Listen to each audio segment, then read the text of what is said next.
Hello everybody and welcome back to another episode on the HermitCraft Feed the Beast server. Today I got a lot of stuff that I want to get done. Last episode we were playing around with the multi-block farms and we made a wheat farm.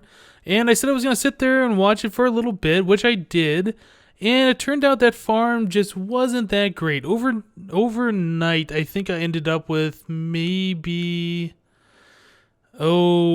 30 stacks of wheat, which sounds like a lot, but compared to the tree farm that I have over there, it's really slow. So I think I'm going to convert that wheat farm over to a tree farm. Okay, so there's a few things that I need to convert that multi-block farm to a tree farm. And first of all, we need to make some multi-farm hatches, I think is what it's called, or farm hatches. So we need to get some stone gears, and then we need to wrap those in some tin, so we have tin gears. And I think, where is it? We have the farm block, and oh, no. I needed to make hatches. Here we go. So there's some hatches, there's some tin gears, and there is some farm blocks, and that'll make us our farm hatches. Yeah, I need these so we can put in the fertilizer automatically. And we can put in the mulch, I think. No, the fertilizer and the humus. That's what I need to do. Okay, so yeah, we have these. Now, I could set up another sorting system just like what we have over there on the first farm, but I really don't want to do that. I could run long pipes from one farm all the way over to the other, which probably could work. But I've been messing around with the Tesseracts lately, and I've been using the liquid ones. But now I want to try out one of the item Tesseracts and see how those work. Okay, so if you've never made one of these before, let's check it out. We need to first make a Tesseract frame, which is a diamond, some hardened glass, and some tin. I should have everything ready to go. There we go. So yeah, we need two of those. We need one that's going to input the items and one that's going to take the items back out at the other side. Okay, and then we need to take those and turn it into unattuned Tesseract, which is basically these frames filled with liquid ender pearl. I think, is that what that's called? I can't, molten ender pearl? Molten ender? I don't know. But you need to put in 8 ender pearls, well, 4 per Tesseract. So this should give us the full two buckets of it. Okay, I need to send this over to the liquid transposer. Did I not go over? Oh, the red one. There we go. Now that's in the liquid transposer, we can stick these guys in there, and they should fill up with the ender pearl juice. Or whatever you want to call it. Okay, so this is going to take a few moments. Alright, so while that is going, let's see. Let's look at the recipe here for the item Tesseract. So it takes the unattuned Tesseract, and then it takes 3 tin ingots, some silver, and a pneumatic servo. We've made these before. These aren't too bad. Let's look at the recipe for that. Just some iron, redstone, and some glass. So I've already pre-made those guys because they weren't that difficult to do. So at this point, we should have both of these ready. Yep, here we go. Awesome. And then we can put this in the crafting table. We want the item Tesseract. And boom. Awesome. Okay, so I'm hoping these work just the same as the liquid ones. I haven't played with these at all. I don't know if they do anything strange or if there's any quirks about them. Okay, so we have the items that I need. We have the item Tesseracts. We have the farm hatches. We have some autarchy gates, some wooden transport pipes, stone transport pipes. What else do I need? I think that should be it. Maybe some gold. I always want gold transport pipes for one reason or another. Okay, so let's head over to the farm. Of course, it's nighttime. So yeah, let's head over here. Hopefully we won't be bothered by too many mobs. I did get Haste 3 put on my Longfall boots. Let me show you this real quick, actually. I had this in the last episode, but I didn't mention that. Haste 3. What this does is it makes you run a little bit faster, but what it really is cool about it is with the jetpack and hover mode, you get going super fast. It's amazing. It's like night and day, the difference between how fast you go with and without the haste and the hover mode. Another thing that I wanted to do here, let's talk about this wheat farm for a minute, is I thought it was too close because it butted up right against the tree farm. I didn't really like that. So I have moved the blocks, the platform that needs to build the farm on, over one block, and I had to move a line of these multi-block farms over. You can see there's only a stone brick here. I broke all those, moved it over, placed it over here. And where is my sword?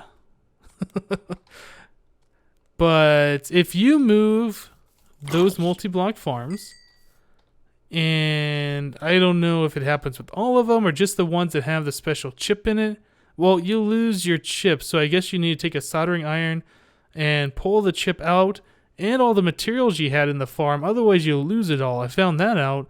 I mean, it's not a big deal. There's nothing super valuable I had in there. Just some wheat and I think maybe a couple stacks of dirt. But just be aware of that if you decide to move one of these things. Okay, so I have also laid down some grass and just tried to, clean up things and make it look a little bit nicer so you're not seeing so much mechanical stuff underneath these things as best as I could. Over here, it's kind of difficult. We have wires running everywhere, and yeah. I did open up this room a little bit, and this is what it's looking like. It's nice and clean under this room. There's not a lot of stuff happening here. But what I need to do is add in these farm hatches. I'm going to stick one, I guess, right there. And we need to put one on this side, too. They don't really need to be on opposite sides. I'm just kind of mimicking what I have in the other room there for this farm. Okay, so this is set back to where we want it. Oop. Yeah, awesome. Okay, so the item Tesseract, let's check this out. I want to stick this right here on this wooden gate. Oh, put that there and the red light turns on. I assume... Ooh. What? Okay, good. I was thinking I might have broke the server by doing this. I don't know how that would happen, but okay, it disconnected me for some reason. So information. Use these to quickly transport things across vast distances. Tune the ender frequency to determine the links. So this looks just like the liquid version. So this is going to be owner only. This one's going to be send only, and I'm going to give it some random number. We'll do 999. And we will call this tree farm. Add that to our list here. Set the frequency. So now it says frequency 999. Okay, so, oh yeah, here we go. And now the pipe is actually connected to it now. Okay, good. So now I need to put the receiving end over here. And I want to connect it up to the same point where all of these items are coming out. So I did attach an iron gate here, and I would imagine I can just place this right there. Now I need to set the frequency on this. We're going to set this to owner only. See, it populates with the item that I wanted. This will be set to receive only. It is private now. And if I click this, the frequency is set. Pipe attaches. And it's going the right way. So I think this should work. I would imagine we could probably test it if I stick, maybe some gunpowder in here. Can I do that? Okay, so that gets pulled out. Can we see it going in here? I don't see it. Well, let's check the other side. Maybe it's coming through...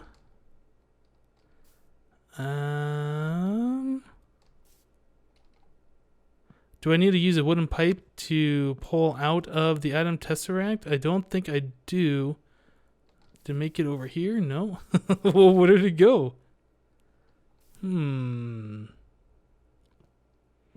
I should try sending some other things through instead of just one item, but that's weird that... Oh, there it is. Gunpowder there, and it didn't make it into these barrels because this one only accepts dirt, and this one, I don't know why I didn't make it into that one. Okay. That kind of makes me worried. I think I want to throw in some other items just to be sure. Let me put in maybe, I don't know, 6 steak. Let's just see how this thing works. So can we see it actually coming through this pipe? I guess it's kind of hard from that viewing angle. I don't see it going through there. Oh, there's some steak. I just saw it come through. Okay, so it looks like that is in fact working. Now we should see it, probably some enter the barrel and some pop out. Where is it? Go on.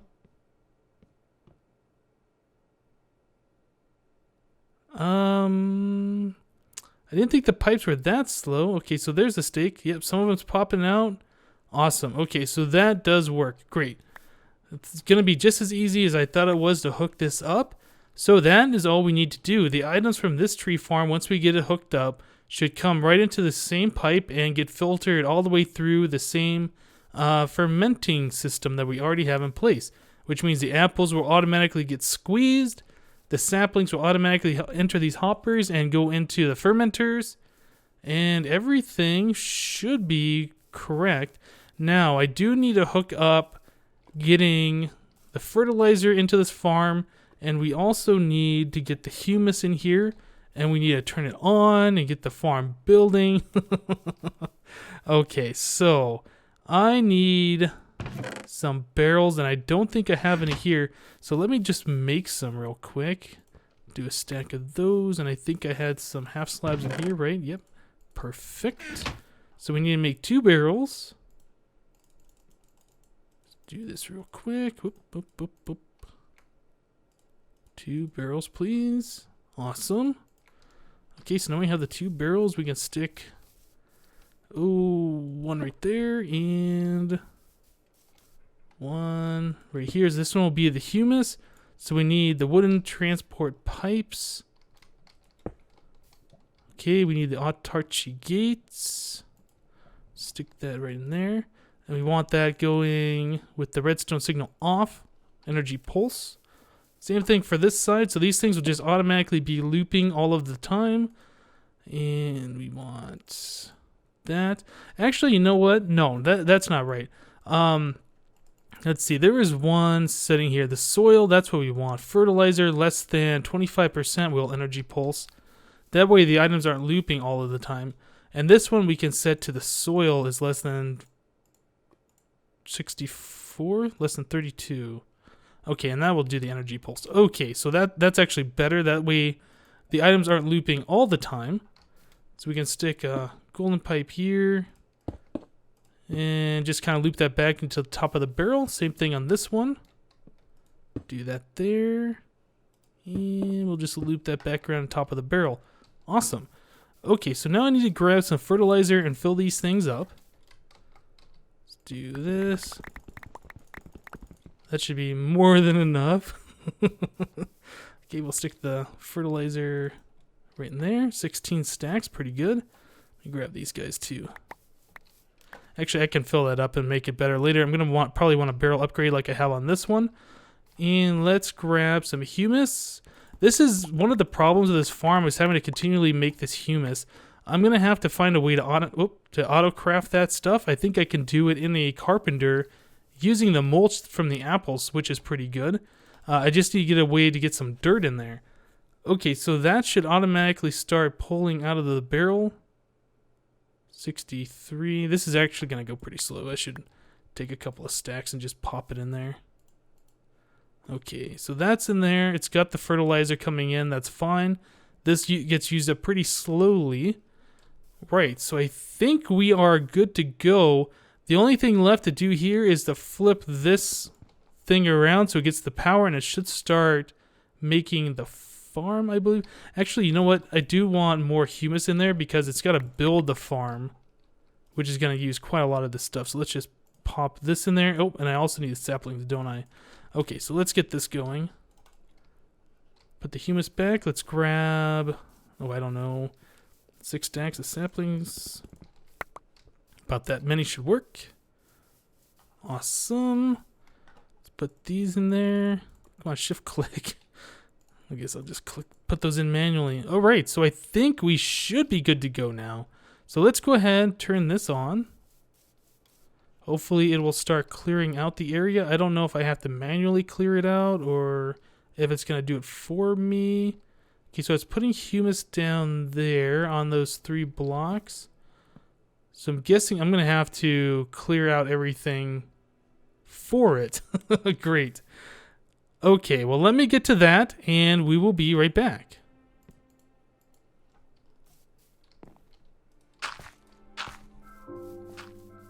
Okay, guys, so I got all of the wheat farm area cleared, and I had to wait through the night just because of all the mobs and all the nasty stuff out there, but I think we are ready to go. So this should be all building now. Yep, looks like everything is good here. Let's just check it out. Seems to be going kind of slow. I thought it should be going faster, but not a big deal. I think we will have another great tree farm going here pretty soon. I've been noticing the leaves sometimes drop the items further than this farm can pick up. I was expecting to be able to pick up all of the items that drop, so I always see like apples and saplings and things out here. Well, not a whole lot, but I do see them every once in a while. So I guess, I don't know. Hopefully having these two farms closer like this will help that. Maybe this one will pick up the items that would have been too far away that dropped over here or whatever. But yeah, this should be going pretty good now. Just got to wait for this whole thing to build. And I will probably end up having to expand the fermenters here because we're going to have twice the amount of saplings, which means I should have twice the amount of fermenters, although the ones with the apples probably don't need to be doubled. I think I'll leave this like this, but I might add another set of these ones that are running off the water just to have more biomass being produced. Also, I found out a way how to get the biomass to fill up this tank and have the extra head over to our base. I know that was a problem that I talked about in the last episode. Let's see if I can just put a piece of dirt right here and take this. So this is what I have going on. All the biomass being produced here that's not going into the engines is going into this pipe down under here, and that is splitting off. Half of it is going to the tank, half of it is going into this item or this liquid tesseract. So once this tank fills up, nothing else can go into this tank, so all of the liquid goes into this tesseract here. So that pretty much does what I want it to do. I don't think I'm going to be draining 6,272 buckets of this stuff anytime soon, but it is nice to know that I have this supply here because I will be using this over with my bees pretty soon, I'm sure. So I can go ahead and cover probably both of those up. I don't really need to see the liquid tesseract there anymore. There we go, fill that back in nicely. Okay, so let's check the status of this farm. Should be going pretty good by now. Oh yeah, about half built. Great. I'm not going to sit here and watch this whole thing build. We watched the wheat farm kind of build itself in the last episode, and that's what it looks like when it's complete, except it won't have these sand patches in it. Those are irritating. Very cool. Okay, so let's take a look at what I have set up over here at the bees. Okay, so what I've done is I just fenced off an area. I guess I can kind of sit on this wrath lamp. I fenced off an area and I laid out, I think this is 32 hives. 1, 3, 4, 5, 6, 7, 8. 8 times 4. So, yeah, we have lights in here. We have the apiaries. I've put in the impregnated frames. I haven't put any bees in these things yet. I've also gone down underground here. Oop, get in there, and dug out a room because I know that I want to get these automated at some point. I don't know how to do that, but I do know that you can use pipes and gates and other things like that to pull bees out, put the new bees in that you want in there, and get everything all automated. So I'm going to have to look into doing that pretty soon. First things first, though, I just wanted to get bees out here, get them producing combs, get some more honey going, so I can use the beealyzer and check out the different stats on these guys. I think what I could do at this point, let's see. Yeah, there's the beealyzer. I do have some honey drops here. Where is it? Apiarist's backpack. So I made one of these guys. These are pretty cool. Let's check the recipe on this. If you guys have not seen these, what these do is when you're out in the wild and you break a hive, you get bees on the ground. Well, instead of clogging up your 27 spots of inventory, the bees will all go into this apiary's backpack. And as you can see, we have 125 stacks, or 125 slots, I mean. So that means we could hold 125 queens, but that's not all we get out of those. We get a lot of the drones and the drone stacks. Since they're all the basic bee, they all have no real stats on them. But yeah, it requires an apiary's chest, which is just 5 honeycomb, a chest, and some glass. Not bad at all. Let's see, some string, some sticks, some wool. So very, very cheap item and it's super useful. Okay, so I've gone out in the wild and I have found many, many, many bees. And look at that, 21 meadows drones, 27 marble drones, and all these queens. Oh yeah, very, very cool. Looks like these are queens. These are probably the ones that I got from the villages. Speaking of villages, let's check out this portal here. This goes to a village. Right in the backyard of an apiarist villager, and I've been trading with him. This is the guy where I got the proven frames from. So you can trade some wheat to get some mossy combs. Not really sure if those are good or not. I think I got these just from some of the hives out in the wild. You can trade it a princess and get an emerald, which I've done. We have a whole bunch of the stone princesses, so I've taken maybe 10 of those and traded it for some emeralds so I could trade the emeralds back for these proven frames. And then the final trade this guy offers is 24 oak logs and an apiary. So I did this a few times just to see if we could get any more items out of this guy, and that is all the trades that he has to offer. So I have him pretty much blocked off, so hopefully mobs cannot spawn in there and get at him. In fact, I should probably block. Oh, I guess not. Get back in there. I was almost thinking I should portal him back through here and take him over to where my apiaries are and maybe put him downstairs, kind of block him off in a 1x1 so no mobs can get to him, but I think that's fine. I mean, that's pretty far away. Okay, so the next step that I need to do for these bees, centrifuge and carpenters, yeah, these guys use that MJ power. That's what we're making the biomass for. I need to get some biogas engines over here to convert that biomass into MJ power eventually. I have 34 more apiaries. I've traded, like I said, that villager and got a whole bunch of these. I had plenty of oak logs from the tree farm over there. So yeah, we're well on our way here. Okay, so I need to get some flowers going because most of these bees, I do believe, are going to need flowers. I could spam bone meal down, but I think I'm just going to kind of throw some flowers in between here. I assume these shrubs, these autumn shrubs, I think that's what they are, should work. I don't think you really need this many flowers, but I'm just going to go ahead and kind of put these down in between the hives here. I was told the more flowers, the faster or the better they produce. I don't know necessarily if that's true. I think you probably just need one flower just for the bees to know there's a flower around, just whatever flower they need. And they should be able to produce just fine. Okay, so there should be plenty of flowers there, I believe. Hopefully these autumn shrubs work. If not, they should probably see these other ones. Okay, so we're done with that. We can put these away. Very good. What else do we got here? I guess the next thing to do would be to get some bees going. I should probably empty out this apiarist backpack. I think I just click these guys out of here. Yeah, it's just like a chest. And then I think I have to shift click these in here. So I'm going to make a cut here. I'm going to go ahead and empty out this apiarist backpack. I'm going to start putting some bees in the apiaries here. Wait for day, and we will be right back. Oh yeah, now that is a lot of items. Look at all those apples and saplings. Woo! We are filling up, I would think. 157 stacks of saplings. I've noticed that over here at the squeezers, we're actually getting more apples in here than the squeezers can actually handle. So I imagine on a long enough timeline, the squeezer might overflow with apples. But it always has something in here, so it's always squeezing. So that's pretty cool. Which means we're getting the bonus from the biomass from these fermenters. Yeah, going pretty slowly. We need a lot more apples. In fact, I could probably help this out just a touch and throw some apples in these other squeezers over here just to get this thing going a little bit faster.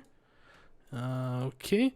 Now, one of the problems that I had before with this tree farm is when I had these squeezers going and these fermenters were going full blast, they were taking too many saplings out of these tubes, and there wasn't enough saplings to jump all the way over here because these would fill up, or these needed more saplings and they'd fill up first. So this last hopper over here would always be kind of starved for saplings. But now that we have 2 of these farms going, I would imagine that we have enough saplings here where that won't be an issue, and I can just put in a whole bunch of apple juice or apples to turn into apple juice without having to worry about that. Oh yeah, that's awesome. It's just filling up with the apple juice very nicely. Okay. And of course it turned nighttime on me while I was in there messing with that stuff. Okay, so what I did is I went over and made another liquid Tesseract. Kind of come down here and show you. I made another liquid Tesseract here, and this is set to my biomass setting. Okay, so that should be taking the same stuff that's heading over to our base. So it should be splitting between the base and here, and it doesn't feel like it's filling up anymore for some reason. Let me go ahead and pull this thing down. Maybe there's something wrong with it. Put it back. Change this to owner only, receive only, biomass. Set that frequency. Is it going up now? Yeah, now that biomass is going up. I must have had the setting wrong or something. But this is putting the biomass from the tree farms over into this tank, and down below we have liquid ducts that are taking the biomass and sticking in these biogas engines.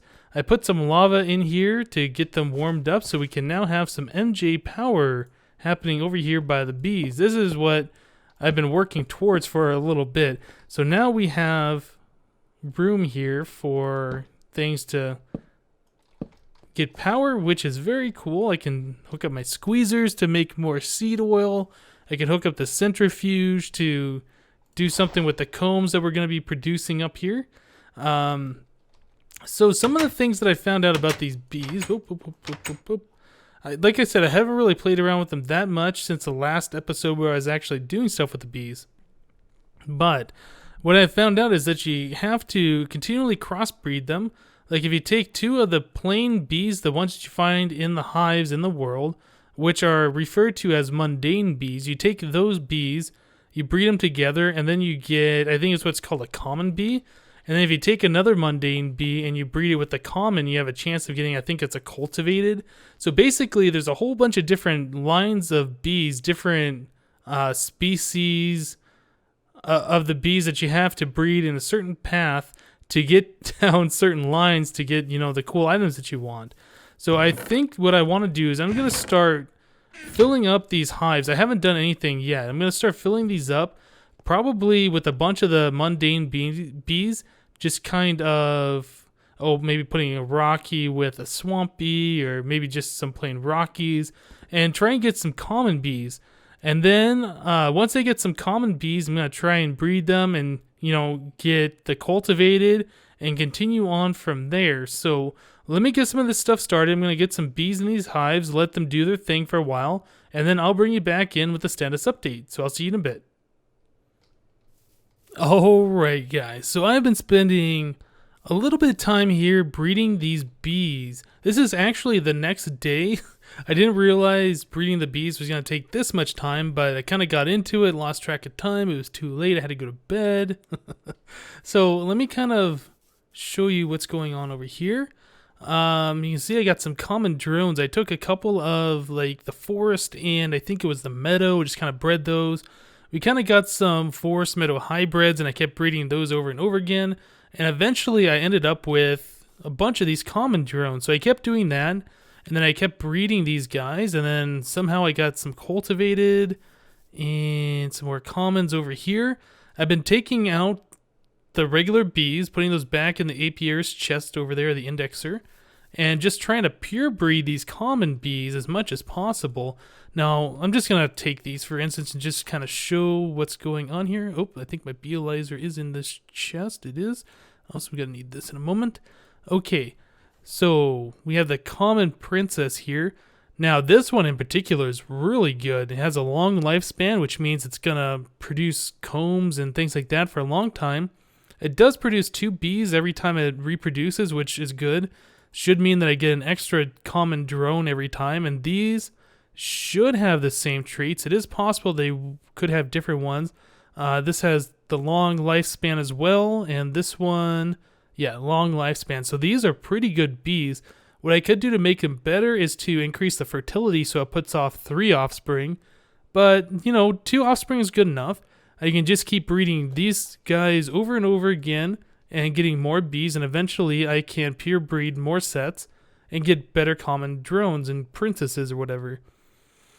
Okay, so what else we got here? These are exactly the same. They stacked on top of each other, which is kind of unusual when you're breeding, as far as I can tell, because most of these always put them differently. The offspring are always slightly different, so they can't stack.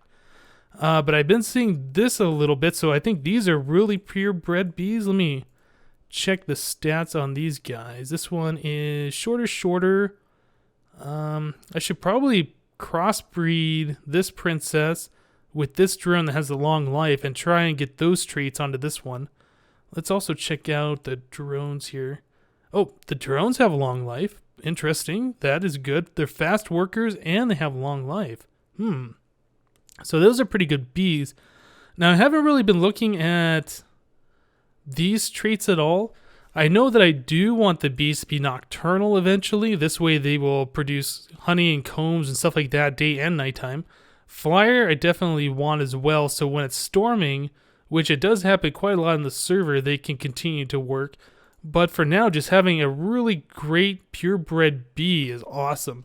So I think I'm going to put this queen back in here that has the shorter life but fast worker with the fast worker with the long life, and hopefully we can get rid of the shorter life on these and just make some really great common bees.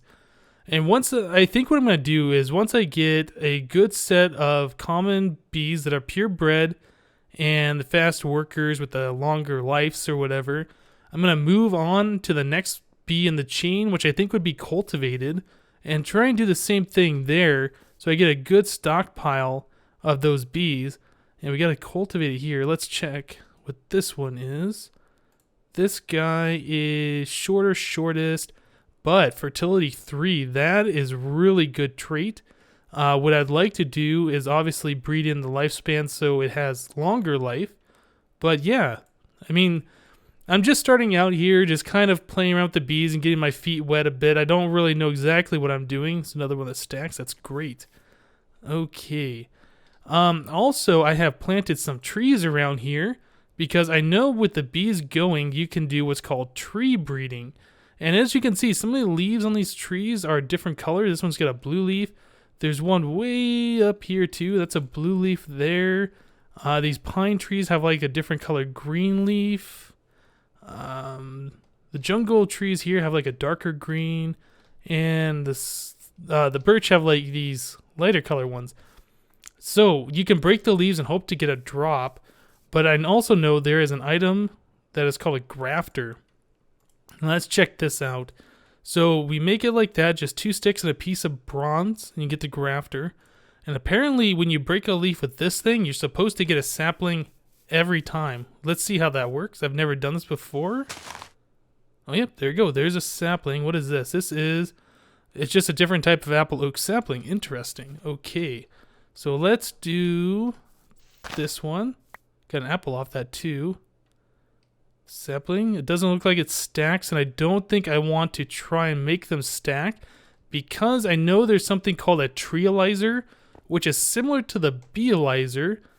Let's take this sapling. You can get the different traits and, do some interesting stuff with the tree breeding. Ooh, what was that? A mundane larch sapling. Okay, well that is different. Okay, so let's see. What about these pine? This is... Oh, okay, so those stack off these 2 trees. That's... Oh, okay. And I guess I did not get a drop because the grafter broke. Mundane larch sapling. Interesting. Okay, so let me make another grafter too. Try and get the rest of these leaves. and we can check out the Treealizer in just a moment, see what this is about, and we'll probably wrap up the episode, so I'll be right back. Alright guys, here we are. We're over at spawn. DMAC is kind of in my way. We're going to make the Treealizer, and that is used in the carpenter. You make it using diamonds, some redstone, some copper ingots, and some glass panes. So let's go ahead and throw these things right into the carpenter and get this thing crafting. Looks like it's going to take just a little bit of time for this thing to be made.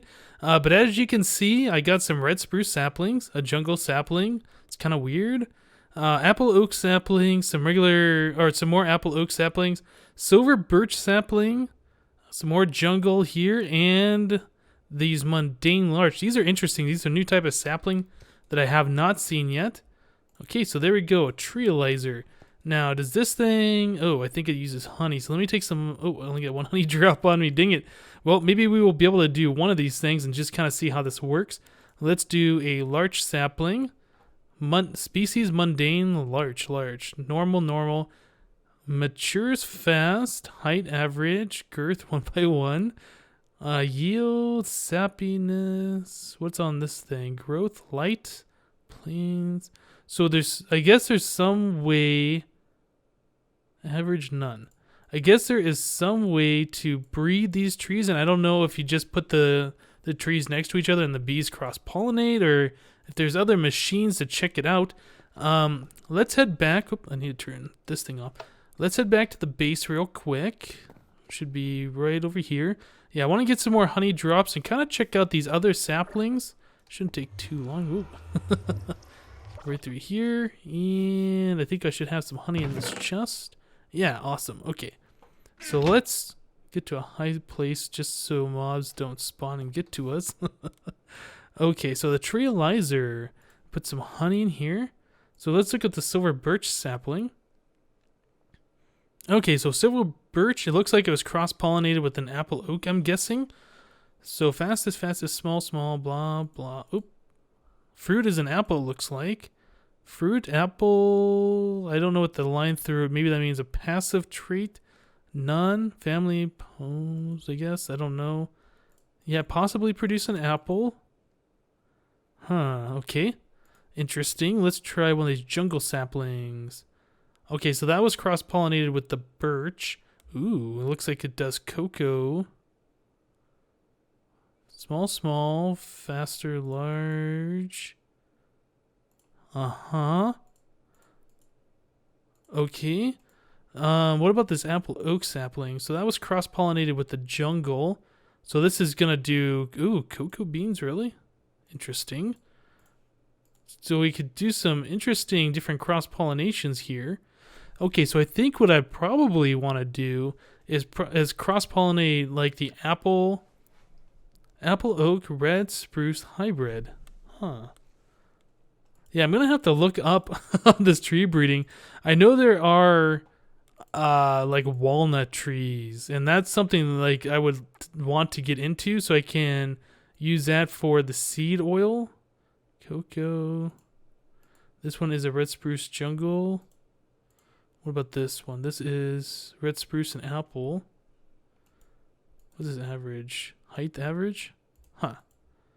Okay, well, I guess this isn't as interesting as I thought it was going to be. This doesn't have any fruit. But I guess what I want to do is take these larch and probably cross-pollinate the larch with these other trees and just see if we can get some new types of trees. Alright guys, that's going to do it for today's episode. Thank you for watching, and we'll see you next time.